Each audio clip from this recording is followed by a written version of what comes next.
Congress BRS రెండు ఒకటే ఎన్నికల హామీల పేరుతో మోసం చేసినాయని చెప్పి అని అంటా ఉంటే అయితే వాస్తవానికి సంజయ్ అన్న మరి ఇక్కడ జనమేమో మీరు వాళ్ళిద్దరు ఒకటంటే బీజేపీ బీఆర్ఎస్ ఈ రెండు చీకటి మిత్రులు అని చెప్పి 83% మంది ప్రజలు అభిప్రాయపడతా ఉన్నారు. 16,000 మంది చెప్పింది ఈ మాట. పాప సంజయ్ అమాయకుడు. ఇది మీ వేదిక కాదు కానీ నేను ఇంకో వేదికలో తప్పకుండా కొన్ని విషయాలు చెప్పాలి. మా వేదిక వద్దు, ఎందుకంటే నేను మీకు అన్యాయం చేసే పని మాట్లాడాను. నేను నన్ను నేనే నియంత్రించుకొని మాట్లాడుతున్నా. కొన్ని విషయాలలో నాకు ఖచ్చితమైన అభిప్రాయం ఉంది. ఉండనివ్వండి, నేను తప్పు పట్టను.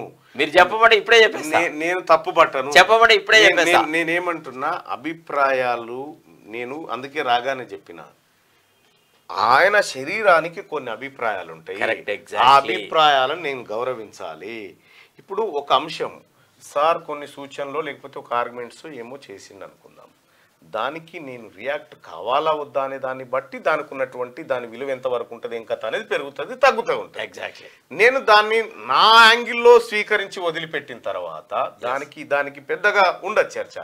కాబట్టి నేను కూడా చాలా మంది ప్రజలకు చెప్తా ఏందనంటే ఎప్పుడు కూడా ఒక వ్యక్తి నీ గురించి మాట్లాడిందంటే నీ మీద సమయాన్ని ఖర్చు చేసిందంటే ఆ వ్యక్తిని మంచి నన్ను కోరుకొని ఉండాలి, చెడు నన్ను కోరుకొని ఉండాలి. ఈ రెండిట్లో లేదో జరుగుతుంది.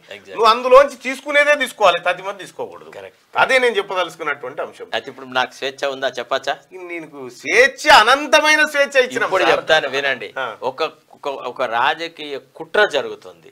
ఇటు బండి సంజయ్ని, ధర్మపురి అరవింద్ను, ఈటల రాజేందర్ను ఓడగొట్టాలా, ఓన్లీ కిషన్ రెడ్డిని, తర్వాత చేవేళ్లలో ఆయన విశ్వేశ్వరరెడ్డిని, వీళ్ళిద్దరినే గెలిపించాలా.